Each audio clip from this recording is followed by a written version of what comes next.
Hi, my name's Phil. I like talking about politics, and in this video I like to discuss reports of Boris Johnson's boorish behaviour at his meeting with Ursula von der Leyen, which, if there'd been any hopes of a breakthrough, there is still one actually, maybe the next video, but if there had been any on that evening, he completely sunk it, as well as news that Johnson has also been rebuffed by at the very least Angela Merkel and potentially Emmanuel Macron as well, with Merkel certainly refusing to take a phone call from Johnson yesterday. But first, if you'd like to be notified of daily news in politics, please subscribe to the channel and click the bell notification icon. So I've said it before and I will say it again, Boris Johnson is suited only to giving after dinner speeches to a bunch of drunk, rich, right-wing tossers. And no doubt his crass attempts at humour go down a storm at events like that. And no doubt he will be able to make a fortune on the speech circuit once he's evicted from Downing Street. But it is absolutely toxic for frontline politics. Before he became Prime Minister, Boris Johnson was known as someone who would frequently produce embarrassing gaffes. As Prime Minister, his behaviour transcended embarrassing and became dangerous. And he was at it again on Wednesday, according to reports, not verified here. This account is from unnamed sources. Feel free to treat them with suspicion as I do, but there's an awful lot of correspondents treating them seriously. But they do fit verifiable past behaviour, and the response at the EU Council, would also seem to back it up. Boris Johnson reportedly tried to drive a wedge between von der Leyen and Barnier. He supposedly said that Barnier was unimaginative. Of course, it was pointed out actually that it's not his job to be imaginative. He's there to arrange legal ways to frame an agreement that would be agreeable to both sides, not paint murals. Johnson tried to say that Barnier was an obstacle to a deal. Ursula von der Leyen disagreed. Johnson also allegedly tried to engage in a bit of racism as well by alluding to the fact that Barnier is French and saying that, the British and the Germans understand what these Frenchy types are like. Now, here's the thing. So we know Boris Johnson is racist, but we also know that he is aware enough that his racist views are not commonly accepted in wider society. He tends to deliberately tone them down. Surely he would know that anyone who has been so committed to the EU for as long as von der Leyen has cannot be a xenophobe. She's the Commission President. You don't attain that lofty position without a past of working together with people from lots of different countries to find common cause. You can become head of a government of a country based on populist nationalistic ideas. You can't of a group of nations because it doesn't work. Now, how on earth did he imagine that he would find common ground with von der Leyen on xenophobic views? I don't understand. Is he just incapable of observing diplomatic behaviour for more than a few minutes? Did he just slip into it? Was it not a deliberate ploy? Was he just being himself? I remember old episodes from Yes Prime Minister, which I grew up with, where it was noted that the civil service try and keep politicians away from diplomacy as much as possible because they always result in setbacks. They set back progress. Very funny, not actually sure how much it was true. I'm sure it's true of some politicians, but definitely true of Boris Johnson. Von der Leyen apparently asked Johnson at their little tete-a-tete if he had any proposals to find a way forward. Basically, you got any ideas? You got any thoughts of your own, Prime Minister? He did not. Then, according to the report, von der Leyen basically just gave up and polite conversation ensued, and that was it. But Johnson, completely ignorant of the stink he'd caused, continued making offensive remarks. And then we had the EU Council meeting the following day, and that resulted in a discussion on Brexit that lasted 10 minutes. 10 minutes. That's not even each member state's representative having half a minute on the topic. That's it. What's the point from their point of view? The EU seem to be satisfied that there's no deal before the end of the year now. They have other things to discuss and they can look at a trade agreement with the UK when the UK government decides to grow up. Now, of course, when it comes to agreements, Obviously, talking's still going on. It's still going to be going on the rest of today, maybe even into tomorrow. There is one possible avenue that could be explored, but it already has been being explored and it has been turned down by the UK. But I may talk about that anyway, because when it comes to it, if Boris Johnson realises it's that or nothing, he may go for it. But one piece of news that was absolutely verifiably true, because the stuff that happened behind closed doors at the dinner, it may be true, it fits. I mean, what we're basically being told is that the EU are pragmatic, we know that. Boris Johnson misbehaving a little bit. If there's a deal to be had, of course they'll go for the deal, but they are still comprised of people, and people respond well or poorly depending on how they are treated. And if this report is true, basically Boris Johnson has turned up to a dinner party, kicked the dog, been sick in the houseplants, and then pissed up the feature wall. But one thing that is definitely true, because there's no denial of it from Conservatives, in fact they seem to be shouting it from the rooftops. So on Friday, Boris Johnson attempted to call heads of member states directly and was rebuffed.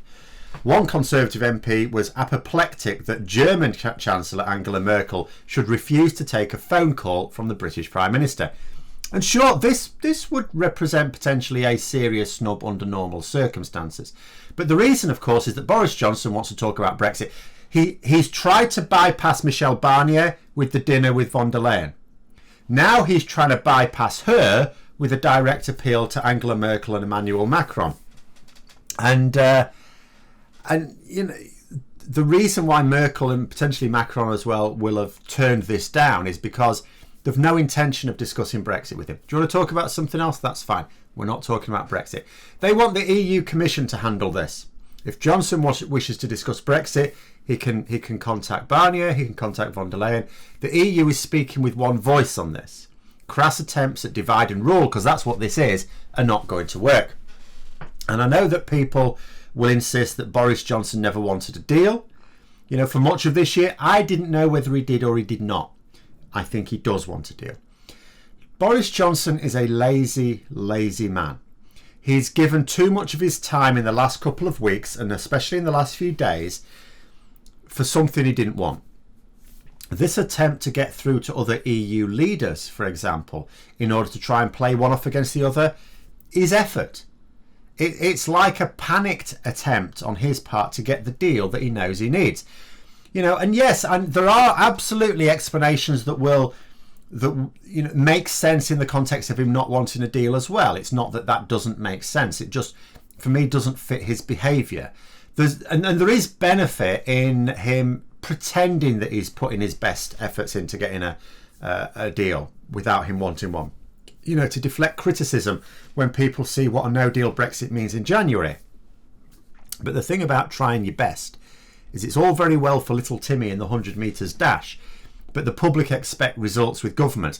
If people struggle with food, medicines, they can't travel abroad as easily, they lose their jobs, they see their communities crumbling due to its economy, factories closing, moving overseas, that sort of thing, then they're not going to shrug and say, well, he tried his best, poor lamb.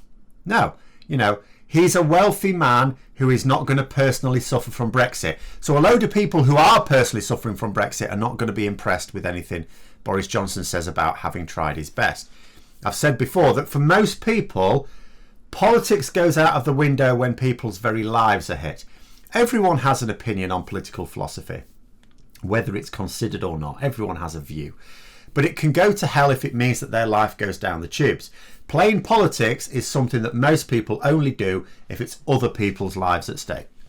And Johnson will know this. He also knows that people don't actually remember what he did or said in the past anyway.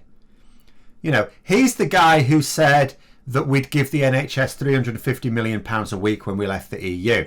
He's the Prime Minister now. Is he delivering on that promise? No. Is it even in the spending plans for next year? No, it is not. Does he care? No, because people have forgotten. They will also forget about his efforts to get a deal next year. He knows there's no point in putting on too much of a show. They'll forget it. He relies on them forgetting things about him. When they're suffering the impact of his failure, they won't remember, oh, he put a lot of effort in, didn't he? Yeah, the people who don't forget these things are the ones who don't vote for him anyway. No, I think he wanted a deal. I just don't think he had a fundamental understanding of what the EU could and could not compromise on. Because there are things they can compromise on. There are ways of sort of overlapping the very different demands of the EU and the UK on this. But he had no concept of what that was. He has no idea what the single market is. You know, someone who put the situation very well is, would you believe it, Dan Hodges, who writes for the Mail, a very pro-Brexit paper. He said that the situation is that we want access to the EU markets whilst retaining the right to undercut them. Obviously, the EU are not going to accept that. And that's it. That is what Boris Johnson is attempting to do, which is a futile avenue to pursue. Where it all went wrong is not that Johnson just made a show of trying to get a deal. He could have done that with less effort on his part. He didn't see the mutually exclusive nature of what he was asking for. And he didn't see that there are other ways to get what he wants. He's like a guy stealing £10 from you and saying that I'll give it you back, but you've got to give me £50. And then he's surprised when you don't, because he thought that was a perfectly reasonable plan. You know, it's like the statement, do not ascribe to malice that which may be explained by incompetence. Yes, there is malice in this Brexit government, a lot of it. And some of the things that have done that can appear to be incompetence are planned. That includes raiding the nation's coffers, piling up the debt with their dodgy COVID spending. But on Brexit, it's just down to being as dumb as hell. Individuals may be able to survive Brexit, some of them may, but the Conservative Party is going to struggle with an actual no-deal Brexit. We are not going to be in a no-deal Brexit World Trade Organisation terms with the EU come the next general election. We cannot last that long. They can't tough out several years of that with both the EU and the US. Basically, I see this as the very likely accidental no deal that I feared. You know, I'm not saying 100% right, especially as someone did, which I will talk later, someone did come up with a plausible way in which you could tie, you know, the Brexit ideology with what the EU need to protect their single market. But I just think it's the most likely scenario. I just see that Boris Johnson's painted himself into a corner from which there is no easy way to escape. Johnson wants a deal. I'm convinced of that. He is in a panic at the moment. He obviously thought he could get one that would allow him to pretend he'd delivered the Brexit he'd promised. But his lack of attention to detail gave him no warning signs that what he was attempting would not work. And because he left it, his plan, I'm sure, was always to leave it to the last possible moment. That's why he was so intransigent all the way through the years. And at he always intended at the last moment to go, here's my deal. I know you're going to accept this. It's fine. I just wanted to leave it to the last minute, you know, for the show back home, to show that I'd, you know, tried my best. But this does what you want, doesn't it? And then the EU go, no, it doesn't. And this has come as a complete shock to him. So, you know, where he is now, he now has no time because he left it to the last moment and he has no alternative plan to rescue this. Unless, of course, he backs down in the full public glare, judging that a humiliating climb down will be less damaging to him than a no-deal Brexit.